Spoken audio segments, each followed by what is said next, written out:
You ever have that feeling that you're just stuck, financially, I mean? Like you're working hard, you're doing all the right things, but you just can't seem to get ahead. Well, you are definitely not alone.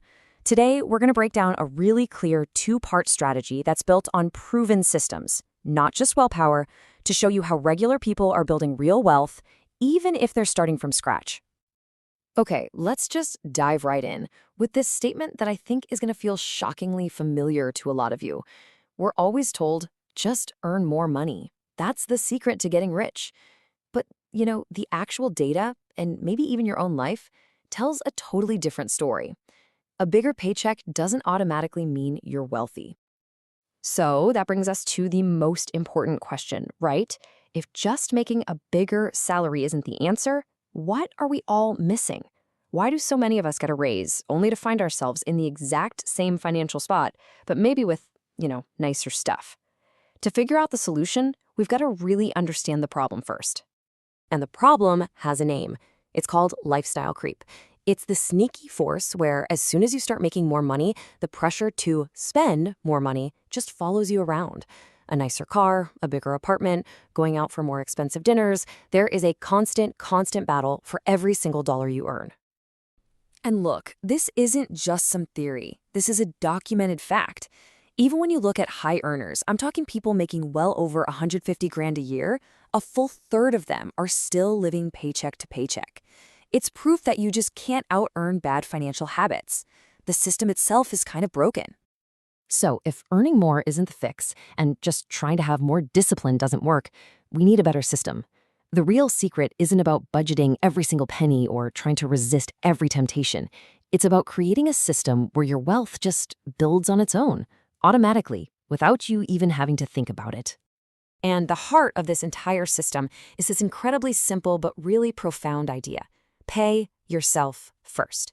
Before the government gets its cut, before your landlord gets the rent, before you even buy groceries, the very first person who gets paid when your paycheck comes in is you. And that money goes straight to your investments. Here's how that works in the real world, and the logic here is just so powerful. I mean, think about it. The government doesn't ask you to please save up for your taxes at the end of the year, right? No, they take it out automatically. This system just applies that exact same logic to your own wealth. The money for your future is moved the second your paycheck hits. It makes investing totally effortless.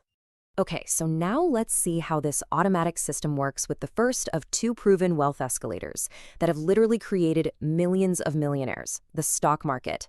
This is where that automation meets the incredible power of compound growth. The most common way people do this is with a workplace retirement account. In the US, we call it a 401k, but pretty much every country has its own version.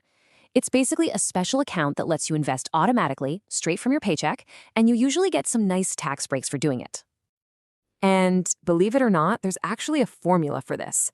The data shows that the people who become millionaires using these plans, they save, on average, about 14% of their income.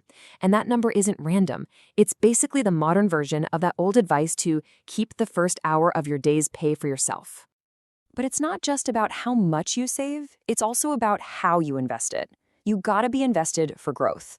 So the research on these 401k millionaires shows a really common portfolio mix. About 70% in stocks for that long-term growth, and then about 30% in bonds, which are basically just loans, to give it some stability.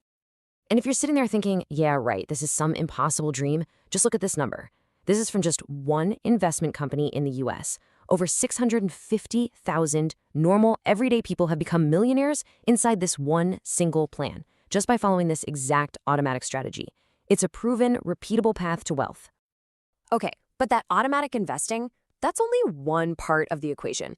Let's talk about the second major wealth escalator. And this is one that definitely sparks a lot of debate. And for good reason. It's not for everyone.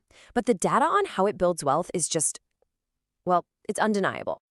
The numbers here are honestly just jaw-dropping. In the US, the average homeowner has a net worth of over $400,000. And the average renter? Just 10 grand. That is a 40 times difference. And look, that is not a coincidence. It points to something fundamental about how wealth is built. So what is causing this huge gap? It's actually pretty simple. When you rent, your monthly housing payment is going to your landlord to pay their mortgage and build their equity. You build zero. But when you own a home, a piece of that very same payment goes toward paying down your own loan, building your own equity and your own net worth month after month after month. All right, let's just tackle the common arguments you always hear against buying. People say, oh, renting is cheaper, you don't pay for maintenance or taxes. The reality? Your landlord bakes all of those costs right into your rent, plus a profit. People say stocks have better returns, but that completely ignores the superpower of real estate, leverage. And then there's the biggest myth of all. This is the key. The idea that you'll take all the money you save from renting and diligently invest it every month. It sounds great in a spreadsheet, but in the real world, it almost never happens. People just end up spending it. They fall right back into that lifestyle creep trap. Owning a home, on the other hand, is like a forced savings plan. But the real game changer, the thing that makes homeownership so powerful, is leverage. You can't just go get a loan to buy $1 million worth of stocks with 20% down. But you can with a house. You get to use a small amount of your own money to control and to profit from the appreciation of a very large asset. Let me show you the power of that in action. Let's say you put $40,000 down on a $200,000 home. A few years go by, the home's value doubles to $400,000. Your profit is $200,000 on your original $40,000 investment.